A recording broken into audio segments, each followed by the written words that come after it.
When you view an infotex, webinar, or movie, you do so with 4 caveats. First, you are agreeing to the terms posted at the webpage listed on this slide.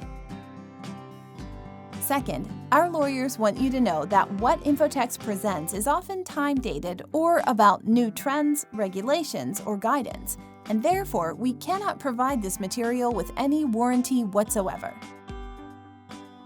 Thirdly, material provided with infotex webinars and movies is copyrighted. You keep the copyright to material customized to your organization, but Infotex reserves the right to use the material in other engagements and boilerplates. See our Transfer of Copyright Agreement at the webpage listed in the slide. Finally, those who view our webinars or movies may be added to an email mailing list. If you do not wish to receive notice of additional educational opportunities, please accept our apologies and please opt out at the webpage shown on the slide. Hello everybody. Hey, you might have recently received a new IT audit examination finding in your last NCUA examination. The reason for that is because the NCUA has rolled out a new tool that they call the Automated Cybersecurity Examination Tool. It was actually published a couple years ago, but they're now starting to supervise smaller credit unions using this tool. We abbreviate it ACET, and that's what this presentation is about. Hi, I'm Adam Reynolds, and I'm the lead non-technical auditor here at Infotex, and I'm really happy to be here today. I will be presenting what the ACET seems to be, or how the typical SIEM helps credit unions comply with the NCUA's Automated Cybersecurity Examination Tool. First, I'd like to go through a couple disclosures before we start today. We are a managed security service provider, and a lot of what we're going to be talking about today really relates to what we do for our clients. And so it's important that you realize there are a number of other legitimate players in this space, and while they should agree with most of what we're saying in general, they may take a different approach towards offering services that might get you to the same destination, but aren't exactly the same as ours. And so because we only know our SIEM, well, we've analyzed other SIEMs, we've seen them in action, but we can only really speak in detail to ours. What we've decided to do today is tell you what our SIEM does as it's related to the Automated Cybersecurity Examination Tool, or ACET. And that may take a little translation if you're looking at another SIEM besides Infotex. But in most cases, to be compliant with a particular statement, it will require you to do something on your end. And so we're going to talk about where your monitor service provider covers particular ACET statements.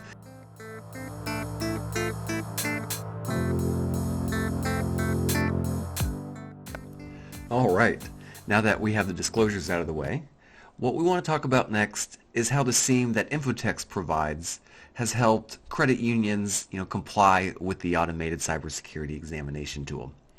So we'll start that off by talking about the ACET itself, and then talk about the SIEM and statements we help you cover. And in discussing the ACET, if you've gone through the tool, this information should look familiar, but it consists of 2 parts. The inherent risk profile and the maturity level. We of course start off with an inherent risk assessment so we can determine how mature we should be. And there are 5 different levels of maturity, as well as 5 different levels of inherent risk. Just to mention, working with a lot of smaller institutions, we see most of our clients falling into the minimal inherent risk category. And so you think as long as you're at baseline, you're okay. But what we want you to realize is that you still probably have a little bit of work left. And then eventually your examiners might be getting around to asking you why you're not at evolving. Just so you know, you can start moving towards evolving at any point in time. Specifically, the areas where you are outsourcing to a managed security service provider. But I would start laying a paper trail to answer that question now. Why aren't you at evolving? And of course, there could be good reasons. But the sooner you're ready to answer that question, especially before an examiner asks, the better position you're in to defend against possible compliance objectives from moving above baseline. So let's talk about our tool. And I'll let you know what I mean by our tool here in a minute. But the ACET was developed in 2017, and it mirrors the FFIEC's cybersecurity assessment tool, which I'll talk about a little bit more here in a minute.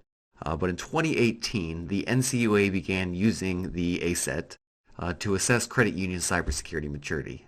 They began the assessments for credit unions with assets of $1 billion or greater in 2018, followed by institutions with assets between $1 billion and $250 million in 2019. And in 2020, the NCUA continued completing these assessments for credit unions with assets over $250 million and began completing assessments for credit unions with assets over $100 million. The initial maturity assessment cycle is supposed to be finished in 2021. So then starting in 2022, the agency will refresh the maturity assessments following the same asset size schedule just discussed, resulting in a refresh cycle of once in every 4 years. And as I had mentioned, the ACET mirrored the CAT, which again is the FFIEC's cybersecurity assessment tool. It uses the same maturity levels, inherent risk levels, the same exact statements. I believe out of all of the statements, there was one where the language was slightly changed, but the intent was the same. So in 2015, when the CAT came out, and this is where our tool comes into play, we created our tool, our own tool to analyze the CAT. And what we did is looked at every maturity level statement by statement instead of at a component level. And the reason we did that was because we wanted to lay a paper trail that allowed us to prioritize mitigation based on our own perceived risks. And we wanted to do that at the statement level rather than at the component level. And the tool really not only gave us the ability to then manage mitigation at the statement level, but it also gave us the ability to analyze a cybersecurity assessment tool, which really ended up resulting in this webinar because when we analyzed the tool, the cybersecurity assessment tool, originally in 2015, when we analyzed the maturity statements, we started realizing that we actually contribute as a managed security service provider to the compliance of a lot of statements that smaller community-based banks way back in 2015, then at least were not in compliance with. And those same exact statements translate directly to the ACET for credit unions. So we've been working with these statements as an MSSP since 2015. And now the framework is being used for smaller credit unions, and we're going to discuss exactly what statements from the ACET we help with as MSSP.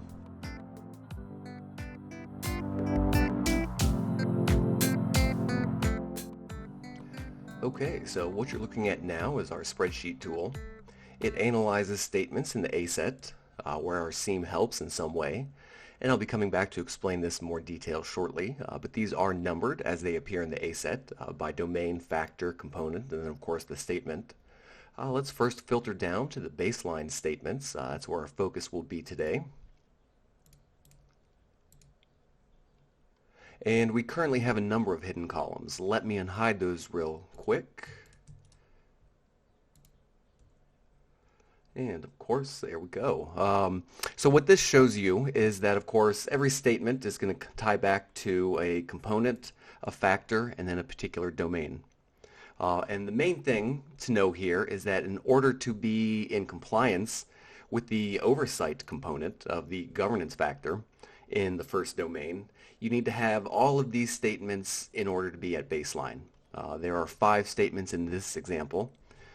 Most of our clients are now at baseline, but it's taken a number of years to get there. And you can't say you are at baseline until they met every statement in the oversight component.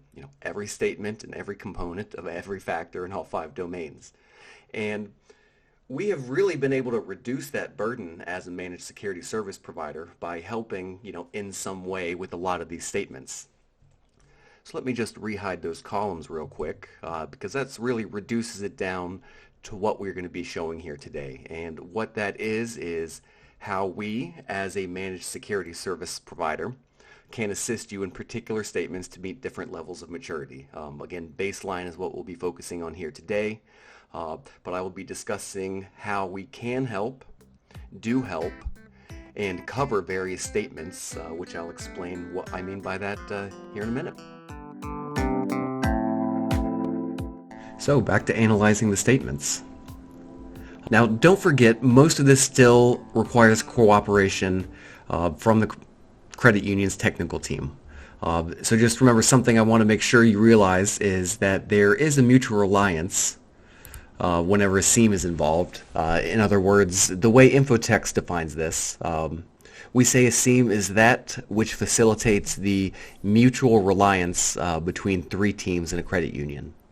So I hope you understand what we mean. And it's basically that, if we say we can help with a particular ACET statement, it doesn't necessarily mean we're doing all of the work. But what we've done when we analyze the assessment tool from, what does an MSSP do perspective first, there's a whole bunch of statements we simply don't help with. And I'll talk to you, about those, here in a minute. And then there's a whole lot of statements that we or a typical managed security service provider can help with. But most of these are in the area of audit work or boilerplates.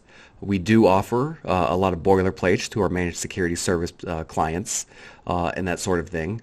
So while we can help with these statements, it's not necessarily part of our contract, and it's not necessarily part of a typical MSSP contract. But know that if you're not working with Infotex as your MSSP, they can probably help with the statements that we're saying we can help with. And then there are the statements that we do help with. In other words, if you're engaged with us, and we're actually, actively helping with this particular statement, even though we're not really responsible for it. We still plug into the process, and I'll explain what I mean when we get into the analysis as well. And then finally, there are those statements where if you've engaged with us for a full SIEM, meaning that we're doing IPS, IDS, event log management, or change detection, we're running all of those different sources, all of those inputs through the database, which most people call the SIEM, but we really don't refer to the database as the SIEM. More the overall process is what we refer to as our security information and event management system. But there are, many statements that we actually cover, and we'll talk about those as well when we need to make sure that we remember is that we define, three statements, ones we can help with, ones we do help with, and ones we cover. But that is only with the help of our clients.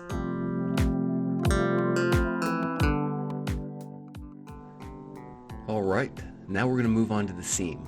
But let's kind of talk about the SIEM now and how we got here.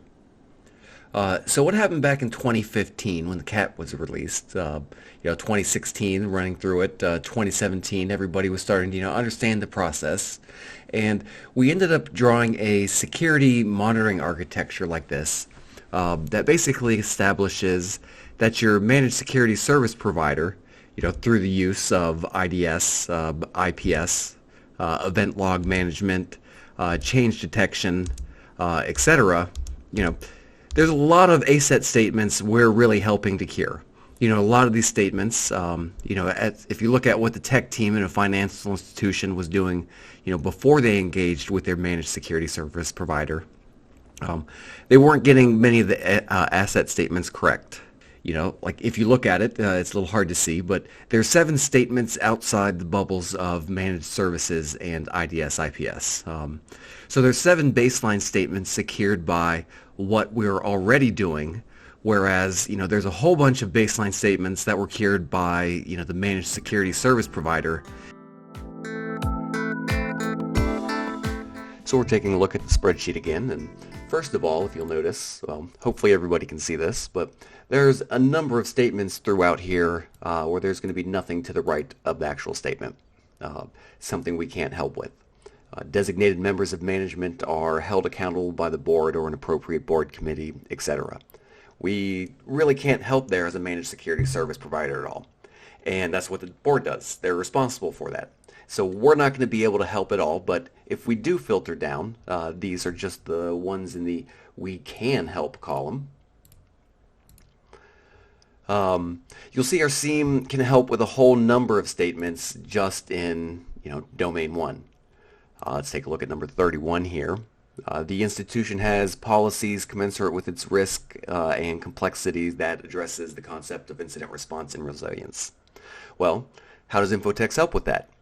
If you're a client of Infotex, we actually provide all of our boilerplates to you at no cost, so we can help with that. We can help by providing templates for policies you may need. So there's a whole lot of statements like that where it's just our boilerplates that make it. So an item where you have to engage with us, where we have to work together, is what we mean by do help. So let me go ahead and filter down to that column.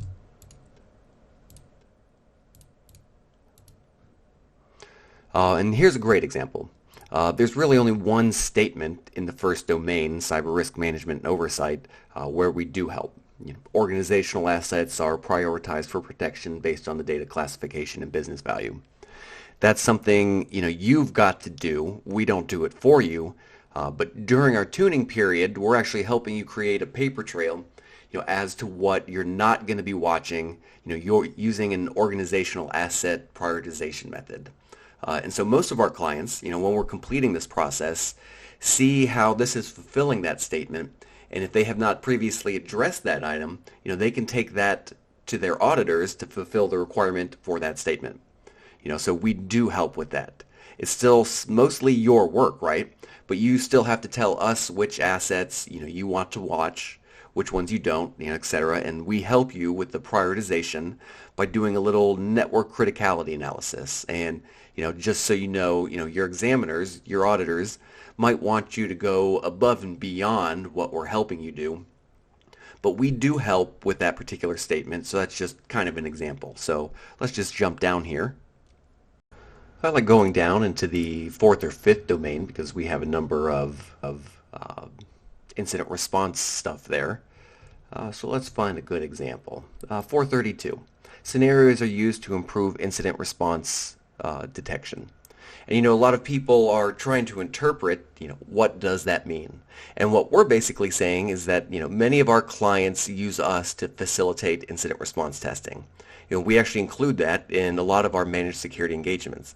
And the main reason why is because we've learned over the years the best way to prepare your team, not only reactively, but of course, preventatively, is to do an incident response test. We feel like that really opens management's eyes and, that sort of thing. So, again, while you still do the work, we're not actually doing the test, but we can facilitate the test. We also have a lot of boilerplates surrounding incident response testing, if you want to go ahead and facilitate your own test, of course. But our point is that we do help with that by nature of us being engaged with our clients. So let's go ahead and unfilter that column now and bring up the final category. The We Cover column is really where the value of working with an MSSP like infotex is. It's that you're able to cover a whole bunch of threat management type statements. A lot of the monitoring statements, of course, and even some of the vendor management and incident response statements just by being engaged with your managed security service provider. In fact, there are 34 ACET statements we covered just by being your MSSP. So let's take a look at a couple. Computer event logs are used for investigations once an event has occurred. As an MSSP, if there is ever an investigation called for, we can provide those computer event logs. Security controls are designed and verified to detect and prevent intrusion from third-party connections. Our SIEM can put a watch on third parties and also watch for unauthorized access. Alert parameters are set for detecting information security incidents that prompt mitigating action. A lot of our answers to these is just, this is what our SIEM does. This is what a SIEM does. All ports are monitored. We do that, if we're providing change detection. We're scanning your ports on a periodic basis, all depending on whether you set that up daily, weekly, monthly, etc. And then we're providing a report to you of any ports that have changed since the last time the report was run, right? Well, while we cover that for you, you still have to receive that report. You have to understand that report. You have to acknowledge changes as expected or not. Request more information about a port if needed. The point being is, even though we cover this, which is the category where we are doing the most work compared to the others, you're still involved in the process because the SIEM is, as I mentioned before, an intersection of three teams, of mutual reliance of those three teams, the tech team, your managed security service provider, and your incident response team, all working together to protect you. So that should hopefully help you understand how we, as an MSSP, can help you based on 3 different levels of help, or involvement really, to meet particular ACET statements. But it's always a process involving those 3 teams. And again, Infotex covers 34 statements just by being your MSSP, and does help, or can help, with a lot more. So that brings me to the end of this presentation. If you'd like this information, please shoot us an email and we'd be happy to provide that. Similarly, of course. If you have any other questions about services we offer or anything else, please let us know and we'd be happy to get back to you. And with that, thank you for joining me and watching this movie from Infotex.